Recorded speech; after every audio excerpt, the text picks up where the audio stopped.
You know, many people believe that family and tradition are what keep a farm going strong. One of these people is Wanda Shanks.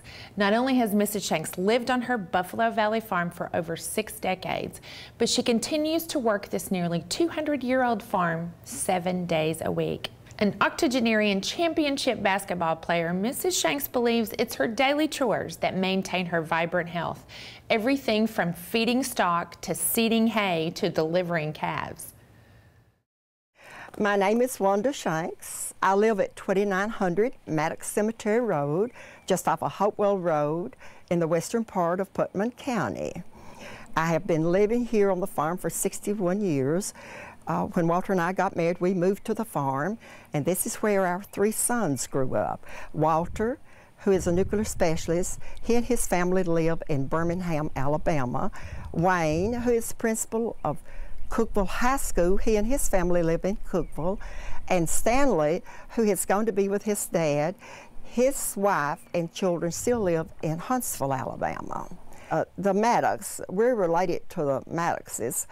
My husband's great-great-grandmother was Margaret Maddox Shanks. And so it's been in the family. Walter is a 5th generation. Wayne and Walter will be the 6th generation, and I have grandchildren who will be the 7th generation.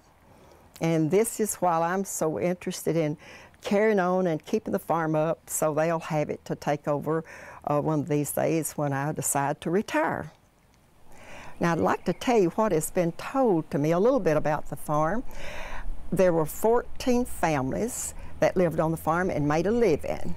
There was a country store, a grist mill, a broom factory where they made brooms. The rock barn that you see in the background was a 14-mule barn. The rock barn is about 200 years old. I think the fence perhaps are a little bit older than that. The big red barn here on the farm is 110 years old. Now, when I did some work on the barn, I wanted everything, all the original, keep all the original that was possible. As you notice, here is a 1937 date. This was put there by Pete Nichols. And of course, there's some other initials that I don't quite know who put them there. But we had to restore part of the barn, this side of the barn, because trees had grown up in it and the rocks had fallen out. So this barn has 2 layers. There's an outside layer of stone, and then there is an inside layer. The inside layer looks just exactly like the outside. And then as they would hew out the rocks to fit wherever they needed them to put them, all the little pieces of rock they would pick up and put in the center.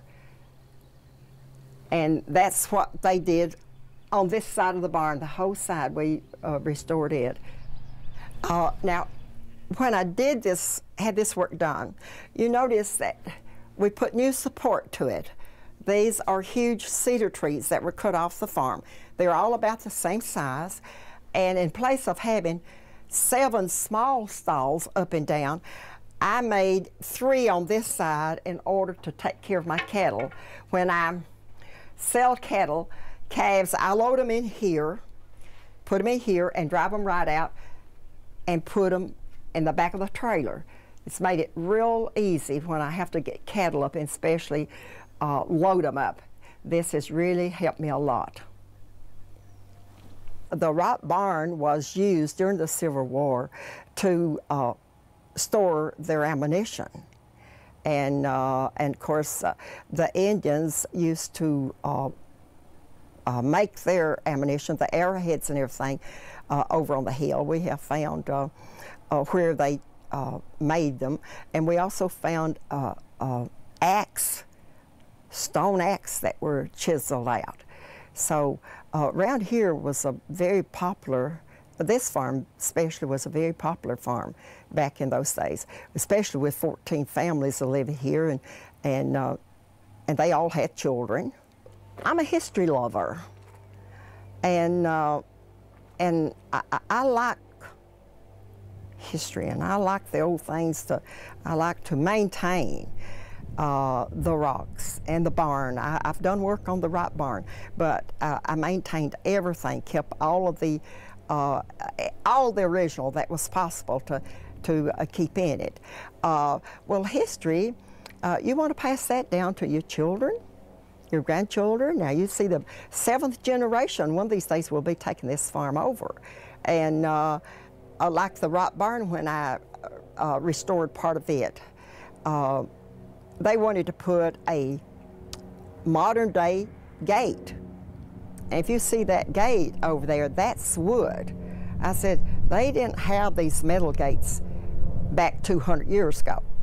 So I had wooden gates made and put up. So it's just important to keep everything that's possible. And if you work at it, it can be done. It takes work, though. Now, I work on the rock fences all the time.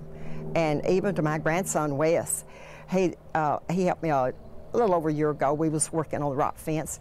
Well, he says, "Grandmother, this is just like putting a puzzle together." I grew up on a farm. There were 7 of us children, and I'm next to the oldest. And Daddy taught us to work. And I enjoy working. All of my brothers and sisters have enjoyed working. And I especially love farm work because you get up, it's something different every day. Maybe you've got to fence the day, and maybe you've got to doctor cattle or take care of your animals. And of course, I raise hay. I haven't the last 2 or 3 years been able to produce enough hay to take them through the winter. But I do my own hay. I cut my hay and rake it, and I have a neighbor that comes in and rolls it for me, and then I put it in the hay barn. Just last week, I checked my cattle every morning, and they all were not up. And of course, the first place I thought of was my neighbor's hay field. Well, sure enough, that's where they were. And I ran them back across the creek. I just waded the creek, put them back. I see myself keeping the farm and operating the farm until the boys can come and take over. I don't know how long that would be. I feel good. I'm in good health, and the more you work, the healthier you are. And so I plan on taking care of it until one can come back here and take over.